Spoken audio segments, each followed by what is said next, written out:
میں یہ جاننا چاہ رہی تھی آپ سے جو کل کا عدالتی فیصلہ ہے، پہلے اس پہ بات کر لیتے ہیں.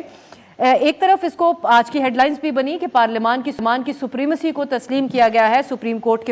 کی طرف سے، لیکن ایک طرف کچھ لوگ ان خدشات کا بھی اظہار کر رہے تھے کہ کہیں یہ نہ ہو کہ پھر پارلیمان سپریم کورٹ کو کنٹرول کرنے میں لگ جائے. ہمارے ہاں پاور کا جو بیلنس ہے اس کو برقرار رکھنے کے اوپر بھی بہت بحث ہوتی ہے. سو آپ سمجھتے ہیں کہ اس کو صرف سیلیبریٹ کرنے کی ضرورت ہے یا پھر اس کے اوپر دیگر حوالوں سے بھی نظر رکھنے کی ضرورت ہے؟ بہت شکریہ آپ سے، آپ نے موقع دیا. دیکھیں ان پرنسپل تو یہ ایک پارلیمنٹری انٹرونشن جوڈیشل پروسیس میں اس لیے ضروری سمجھی جا رہی تھی اور اس لیے ضروری ہو بھی گئی تھی کیونکہ سپریم کورٹ خود اپنے معاملات درست نہیں کر رہا تھا اور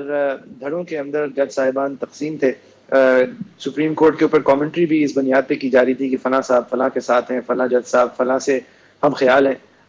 اس وجہ سے سپریم کورٹ کی ساکھ بھی مجروح ہوئی، کمزور بھی ہوا کورٹ، اس کی رٹ بھی ڈائلیوٹ ہوئی اور چیف جسٹس جو آئے ماضی میں انہوں نے اس کو ٹھیک کرنا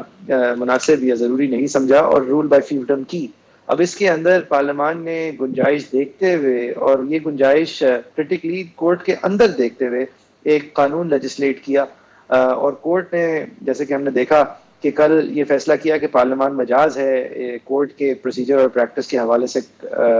رولز بنانے کے، لا بنانے کے. میں اس فیصلے سے مکمل طور پر متفق نہیں ہوں.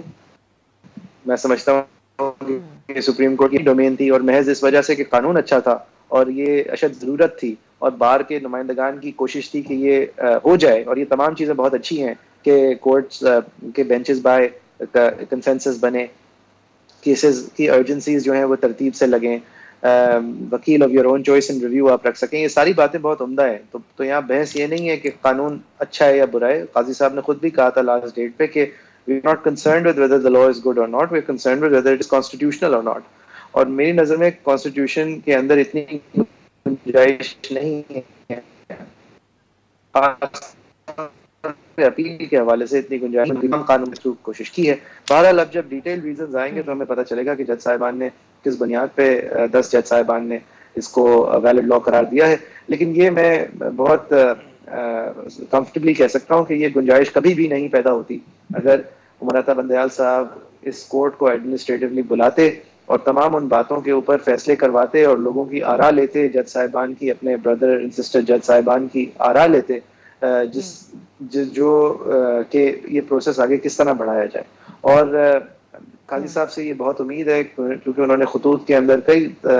اندر اپنی یہ پوزیشن واضح بھی کی ہے، تو ان سے بڑی امید ہے کہ یہ تمام باتیں جو انہوں نے شکوے کیے تھے ان کی درستگی بھی کریں گے اور سپریم کورٹ رولز کے اندر ایک اپڈیٹ بھی آئے گی تاکہ یہ پریکٹس اینڈ پروسیجر کا قانون جو ہے اس کے جو متن کے اندر ساری باتیں ہیں وہ ریپلیکیٹ پریکٹس اینڈ پروسیجر میں بھی ہو جائیں، تو آیا کہ ہمیں لگے کہ ہمارے کورٹ نے بھی اس کو پھر انڈورس کیا ہے.